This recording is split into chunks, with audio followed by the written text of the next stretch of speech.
જ્યારે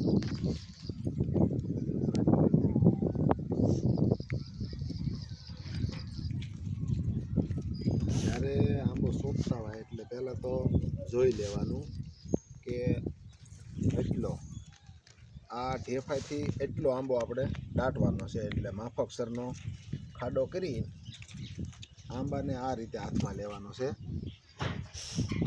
પછી આનું કટિંગ છે એ ઊંધા ટી આકારે કરવાનું.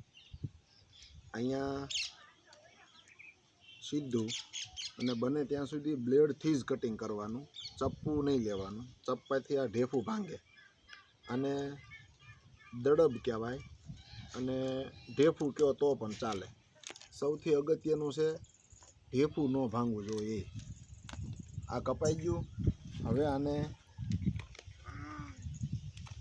આ રીતે ધીમે ધીમે ઢેફાને અસર ન થાય એ રીતે આનો કાગળ કાઢવાનો છે.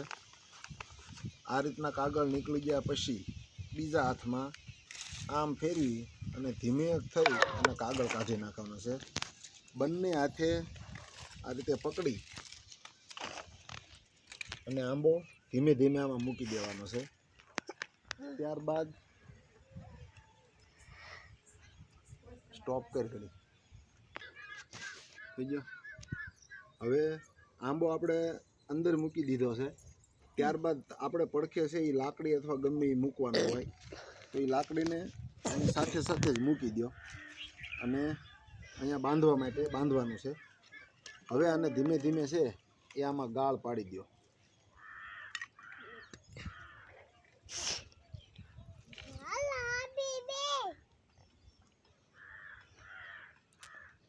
થોડો થોડો ગાળ નાખતા જાઓ અને આને ખાસ ધ્યાન એ રાખવાનું છે કે આ જે ઢેફું છે આપણું, આના ઉપર ક્યાંય એ માર ન પડવો જોઈએ. એ રીતે આને ધરબી દેવાનું છે.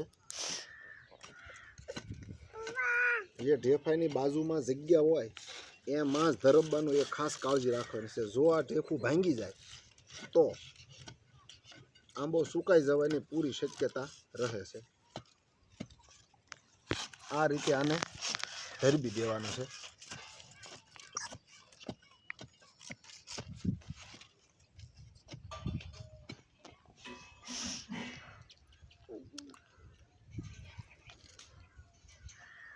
આ જેટલી માટી કોરી હોય એટલું વધારે સારું.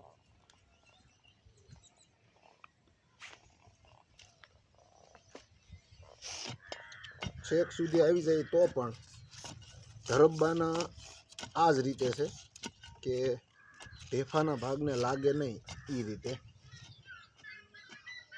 બહુ સ્ટોપ કરી દે.